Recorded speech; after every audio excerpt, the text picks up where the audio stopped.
Nah, jadi disk atau cakram-cakram bitter itu disusun sehingga mereka akan nantinya memanjang seperti suatu solenoid dan kemudian dikencangkan satu sama lain.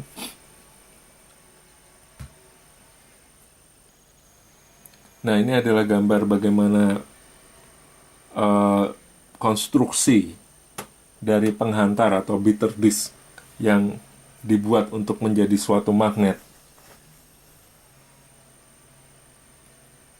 Nah, di dalam laboratorium sendiri juga ada magnet yang terbuat dari kawat atau penghantar yang bersifat superkonduktor.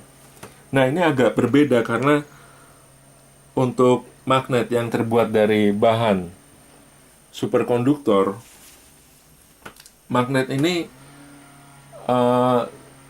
tentu setelah dialiri arus, dia dapat menghasilkan medan magnet juga yang sangat kuat. Namun perbedaannya adalah di sini boleh dibilang hambatan dari penghantar tersebut ketika dia sudah menjadi suatu superkonduktor adalah nol.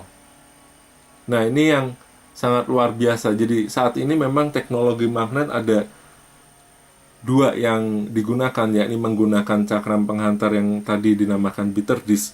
Lalu juga yang kedua adalah menggunakan magnet superkonduktor. Namun kendala dari bahan superkonduktor ini tentu juga masih ada, yakni karena mereka atau bahan-bahan superkonduktor itu baru dapat menghasilkan sifat superkonduktor apabila berada pada suhu yang sangat rendah. Nanti kita akan bicarakan mengenai suhu.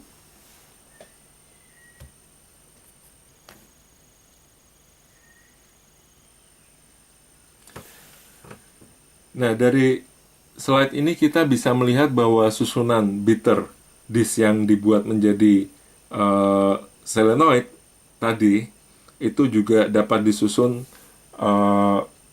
dari beberapa. Jadi ada lapisan yang di dalam lalu dihubungkan dengan yang di luar untuk menghasilkan medan magnet yang lebih kuat lagi. Saat ini medan magnet yang dapat dihasilkan untuk magnet-magnet yang dari penghantar ini sangat besar juga, yaitu hampir boleh dibilang pada angka di atas 30 Tesla. Nanti kita akan melihat seberapa besar medan magnet 30 atau yang paling besar yakni 45 Tesla tadi. Nah, kemudian kita melihat konstruksi dari magnet yang ada. Jadi setelah bitter disk tadi tersusun menjadi suatu solenoid, ya kita sebut juga solenoid misalkan, maka dia diletakkan dalam sebuah tabung yang kita bisa lihat di sini terhubung ke pipa-pipa. Nah, pipa-pipa itu adalah pipa yang digunakan untuk mendinginkan atau nantinya dialiri oleh air.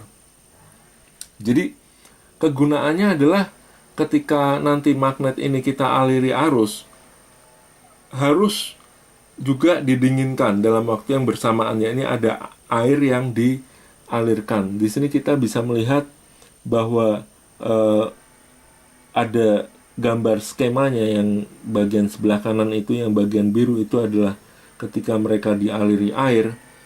Nah, tujuannya adalah supaya itu tadi, yakni ketika magnet tersebut dialiri arus listrik, magnet tidak cepat panas yang akibatnya nanti juga akan bisa terbakar kalau sangat panas. Jadi ini sangat besar sekali atau banyak air yang harus diberikan untuk magnet tersebut.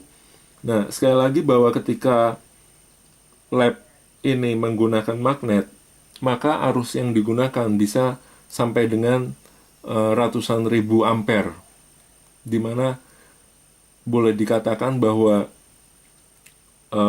ketika magnet-magnet itu dinyalakan, biasanya untuk setiap hari ada 2 magnet yang dinyalakan. Nah, itu akan mengkonsumsi sekitar 10% dari konsumsi listrik di kota Tallahassee. Jadi bisa dibayangkan bagaimana penggunaan listrik untuk magnet laboratorium seperti ini yang menghabiskan sekitar 10% konsumsi harian di kota tersebut.